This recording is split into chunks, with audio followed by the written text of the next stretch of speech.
Welcome back to Tennis Town, guys. Huge news today. Federer back at world number 1. Let's go through it. Okay, so 5 years ago, it seemed as though Federer had his day. He had only won, one Grand Slam from between seasons 2011 to 2016, that being Wimbledon in 2012.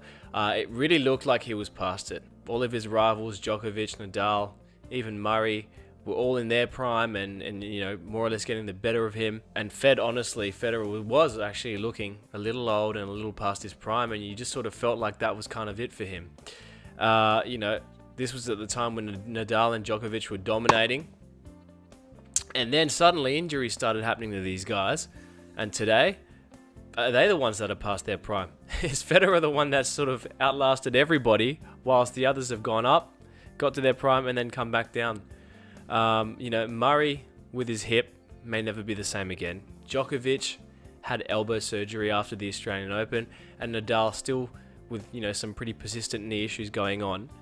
And I'm just starting to think also, the rest of the field, they're definitely not ready yet. That young generation led by Alexander Zverev, definitely not quite ready yet to take over. I think Zverev's a good player, but my issue with him is that his movement he's very tall, and just his movement isn't there.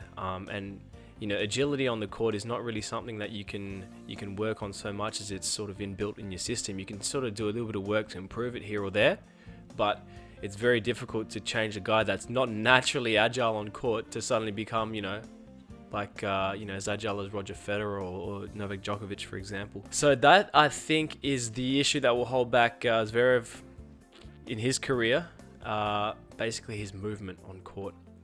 Both forwards and backwards and side to side. But back to Federer, unbelievable. I mean, back at world number 1 at 36 years of age. It's been a long time coming, and honestly, even I didn't think he would get back there, honestly. Like I said, I think that just the timing is perfect.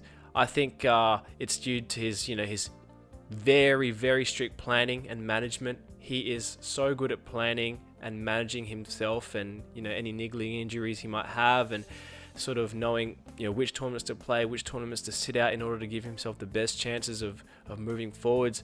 And that is what has really contributed to his success. I mean, he obviously works very hard. He's extremely talented, we all know that.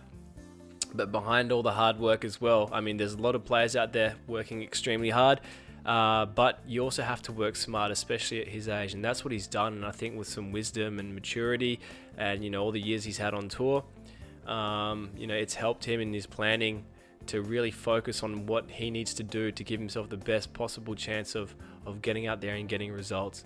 And if that means, sort of resting himself for some tournaments, if that means, playing a certain style of tennis, or even just, going out and looking to reinvent himself sort of as a tennis player, then that stuff he does. Federer is constantly improving. He's constantly looking to improve, and that's what it's about. That's what the journey of tennis is. It's not about just getting to the top and just being there and that's it. That's all great.